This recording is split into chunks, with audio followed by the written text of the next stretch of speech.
আসলে আপনাদের অদ্ভুত একটা শব্দের সাথে পরিচয় করিয়ে দিই। আমরা বোর্ডে যে লেখা শব্দটা দেখতে পাচ্ছি সেটা হচ্ছে কি নৈরিত। নৈরিত শব্দের অ্যাকচুয়ালি অর্থ হচ্ছে দক্ষিণ পশ্চিম কোণ, দৈত্য দানব বা রাক্ষস বিশেষ বোঝাতে। তো এই নৈরিত বোঝাতে আমরা দক্ষিণ পশ্চিম কোণটাকেই বুঝি, কিন্তু বাংলা অভিধানের একমাত্র শব্দ যেটা স্বরবর্ণের উপরে রেপ রয়েছে। রেপ অ্যাকচুয়ালি কোথায় বসে? রেপ বসে ব্যঞ্জন বর্ণের উপরে। যদি আমরা রেপযুক্ত কিছু বর্ণ দেখি বা কিছু শব্দ দেখি, যেমন দেখি আমরা লিখতে পারি কর্ম, ধর্ম, ঠিক আছে, ধর্মকর্ম করলে আমরা কি পাই? স্বর্গ। এই যে এইগুলোর প্রত্যেকটা শব্দগুলোতে দেখেন, বা স্বর্ণ যদি আমরা লিখি, স্বর্ণ, প্রত্যেকটা শব্দতেই দেখেন ব্যঞ্জন বর্ণের উপরে রেপ বসেছে। কিন্তু বাংলা অভিধান এবং বাংলা ভাষার একমাত্র শব্দ যে শব্দে স্বরবর্ণের উপরে রেপ বসেছে, এর কারণেই এই শব্দটি অদ্ভুত। এই নৈরিত শব্দের উচ্চারণ নিয়েই দ্বিমত রয়েছে।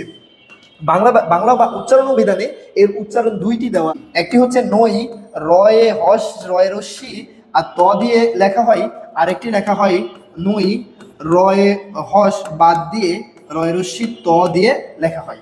তো উচ্চারণ নিয়ে মতভেদ থাকলে দুইটা উচ্চারণই বাংলা একাডেমি সঠিক বলে গণ্য করেছে। কিন্তু এই নৈরিত শব্দটা বাংলা ব্যাকরণের দিক থেকে এটি প্রত্যয় সাধিত শব্দ, নৈরিত যোগ অপ্রত্যয় সাধিত শব্দ নৈরিত।